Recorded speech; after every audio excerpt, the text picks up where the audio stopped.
P T I نے وزارت عظمیٰ کے لیے عمر ایوب کو نامزد کر دیا۔ پہلے فوجی صدر کے پوتے عمر ایوب کا مختصر سیاسی تعارف، تفصیلات جانتے ہیں اس ویڈیو میں۔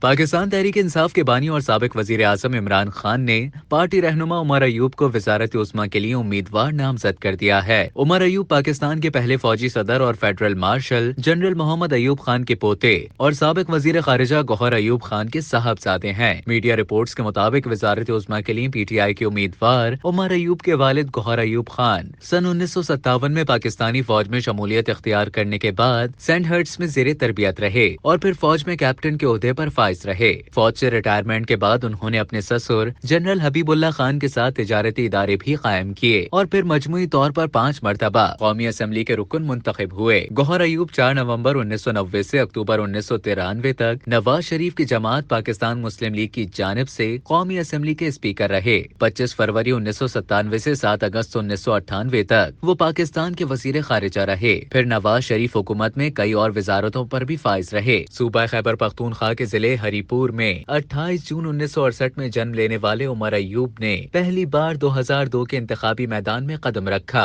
عمر ایوب نے انتخابات سے چند ماہ قبل والد کے ہمراہ مسلم لیگ قاف میں شمولیت اختیار کی تھی اور پہلی بار وہ اپنے آبائی حلقے N19 ہری پور سے ممبر قومی اسمبلی منتخب ہونے میں کامیاب رہے۔ بعد ازاں سابق وزیر اعظم شوکت عزیز کی کابینہ وزیر مملکت برائے خزانہ کے عہدے پر فائز رہے۔ انہوں نے 2008 کے انتخابات میں بھی حصہ لیا، لیکن اس بار نون لیگ کے سردار محمد مشتاق خان نے انہیں شکست دی۔ 2012 میں عمر ایوب نے مسلم لیگ میں شمولیت اختیار کی اور 2013 کے انتخابات میں ایک بار پھر شکست ان کا مقدر بنی۔ تاہم 2014 میں سپریم کورٹ کے حکم پر ہونے والی ضمنی الیکشن میں وہ دوبارہ کامیاب ہو کر قومی اسمبلی پہنچے۔ 2018 میں عمر ایوب عمران خان کی ٹیم کا حصہ بنے۔ پاکستان تحریک انصاف کے ٹکٹ پر ممبر قومی اسمبلی منتخب ہوئے تو انہیں وفاقی وزیر برائے توانائی بنا دیا گیا۔ بعد ازاں عمر ایوب کو وزارت پیٹرولیم کا قلمدان سونپ دیا گیا تھا۔ سانحہ 9 مئی کے بعد پاکستان تحریک انصاف کے دیگر رہنماؤں کی طرح عمر ایوب خان نے بھی مشکل حالات کا سامنا کیا۔ ان کے خلاف متعدد کیسز بنے، جبکہ عدالت نے بھی انہیں اشتہاری قرار دیا تھا۔ تاہم وہ 6 ماہ تک روپوش تھے، مگر جب 17 نومبر 2023 کو